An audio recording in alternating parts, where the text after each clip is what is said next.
नेपालको शेयर बजारमा फेरि एउटा नयाँ अवसर खुल्दैछ, खास गरी ऊर्जा क्षेत्रमा।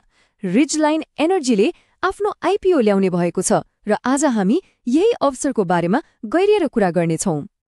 ल सबैभन्दा पहिले त तातो खबरबाटै सुरु गरौँ।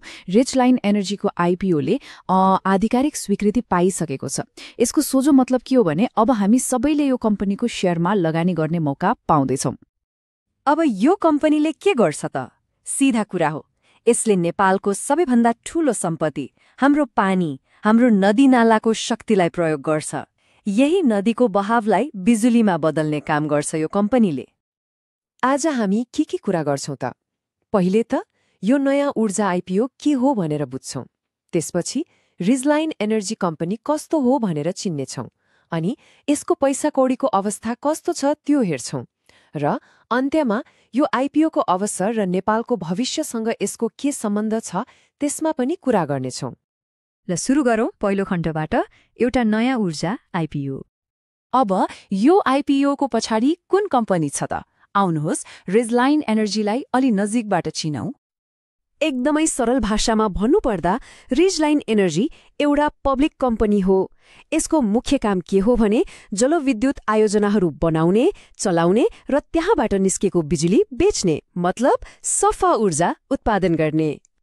यहाँ हेर्नुस् त कम्पनीको पोर्टफोलियोमा के छ। सुपर चेपे जलविद्युत जुन अहिले चलिरहेको छ, दूध पोखरी चेपे जुन बन्दैछ, अनि अर्को एउटा सम्बद्ध आयोजना। यहाँ सबैभन्दा महत्त्वपूर्ण कुरा के हो भने यो कम्पनीसँग पहिलेदेखि नै चलिरहेको र पैसा कमाइरहेको एउटा प्रोजेक्ट छ। यो खाली कागजको योजना मात्रै होइन। कम्पनीका अरू आयोजना भए पनि यसको मुठु भनेको चाहिँ सुपर चेपे जलविद्युत आयोजना हो। कम्पनीको अहिलेको कमाई र यो आउन लागेको आइपिओको मुख्य आधार नै यही प्रोजेक्ट हो। ल यो सुपर चेपे प्रोजेक्टको कुरा गरौँ। यसको क्षमता कति छ त? 9.05 मेगावाट। यो भनेको सानो क्षमता होइन, यसले हजारौं घर परिवारलाई बिजुली दिन सक्छ। क्षमता हुनु एउटा कुरा भयो, तर वास्तवमा बिजुली कति निकाल्छ त? यो पनि हेरौं। हरेक वर्ष औसतमा यसले 54.75 गिगावाट घण्टा बिजुली उत्पादन गर्छ र यही बिजुली बेचेर नै कम्पनीले पैसा कमाउने हो। यी तस्विरहरूले के देखाउँछ भने यो आयोजना साँच्चीकैको देख्न छुन सकिने चीज हो।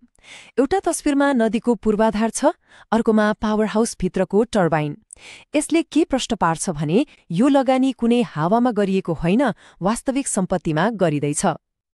ल अब सबैभन्दा महत्त्वपूर्ण कुरामा आउँ, त्यो हो पैसाको कुरा। कम्पनीको आर्थिक अवस्था कस्तो छ त? आयोजना चलिसकेपछि यसले कस्तो प्रदर्शन गरिरहेको छ? आउनुहोस् केही नम्बरहरू हेरौं। यो तालिकामा केही मुख्य वित्तीय विवरणहरू छन्। 2 आर्थिक वर्षको तुलना गरेर हेरौं। सबैभन्दा पहिले बिजुली बेचेर हुने आम्दानीमा ध्यान दिउँ। आर्थिक वर्ष 80-81 मा लगभग 124 मिलियन थियो भने 81-82 मा बढेर झण्डै 297.5 मिलियन पुगेको छ। नाफा पनि राम्रै देखिन्छ। अघिल्लो तालिकाको कुरालाई यो बार चार्टले झनै छर्लङ्ग पार्छ। हेर्नुस् त, एक वर्षको आम्दानीको तुलनामा अर्को वर्षको आम्दानी दोब्बर भन्दा पनि बढीले बढेको छ। यो वृद्धिले के देखाउँछ भने आयोजना पूर्ण रूपमा चल्न थालेपछि कम्पनीको कमाईले ठूलै फड्को मारेको छ। अनि यो आँकडा कम्पनीले आफैले हामीले यति कमायौं भनेर मात्रै भनेको होइन नि। यो त स्वतन्त्र चार्टर्ड अकाउन्टेन्टहरूले जाँचेर अडिट गरेर निकालेको निष्कर्ष हो। उनीहरूले के भनेका छन् भने यो वित्तीय विवरणले कम्पनीको साँचो र निष्पक्ष आर्थिक अवस्था देखाउँछ। यसले गर्दा यी नम्बरहरूमा विश्वास गर्न सकिन्छ। ल कम्पनीको बारेमा बुझ्यौं, पैसा कौडीको हालत पनि हेर्यौं। अब पालो आयो आइपिओको। लगानी गर्न चाहने हो भने के कस्ता अवसर छन् त? अब त्यही कुरा गरौँ। कम्पनीले जम्मा कति शेयर जारी गर्दैछ त? 26,07,000 किता। यति शेयर सर्वसाधारणका लागि बजारमा आउँदैछ। यो शेयर कसले किन्न पाउँछन् त? यो आयोजना प्रभावित क्षेत्रका स्थानीय बासिन्दा र हामी जस्ता आम सर्वसाधारणका लागि छुट्याइएको छ। अनि यो पुरै आइपिओ प्रक्रियालाई म्यानेज गर्ने काम चाहिँ प्रभु क्यापिटल लिमिटेडले गर्दैछ। अनि अर्को कुरा, यो आइपिओ ल्याउने योजना कुनै हचुवाको भरमा आएको होइन। कम्पनीको आधिकारिक अडिट रिपोर्टमा नै यो कुरालाई एउटा महत्त्वपूर्ण विषयको रूपमा उल्लेख गरिएको छ। यसले पनि यो प्रक्रियाको वैधतालाई बलियो बनाउँछ। ल, हामीले कम्पनीको बारेमा कुरा गर्यौं, यसको प्रोजेक्ट हेर्यौं, आम्दानीको हिसाब किताब पनि बुझ्यौं, अनि आइपिओको विवरण पनि थाहा पायौं। अब यी सबै कुरालाई एकै ठाउँमा राखेर हेरौं न त, के यो नेपालको भविष्यमा गरिने लगानी हो त? आजको कुराकानीबाट मुख्य टेकअवे के हो त?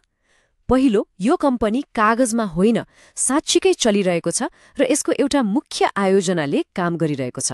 दोस्रो, यसको आम्दानी वर्षैपिछे बढिरहेको देखिन्छ। तेस्रो, यसले 26 लाखभन्दा बढी किता शेयर बजारमा ल्याउन स्वीकृति पाइसकेको छ। र चौथो, यो नेपालको नवीकरणीय ऊर्जा क्षेत्रमा लगानी गर्ने एउटा नयाँ अवसर हो।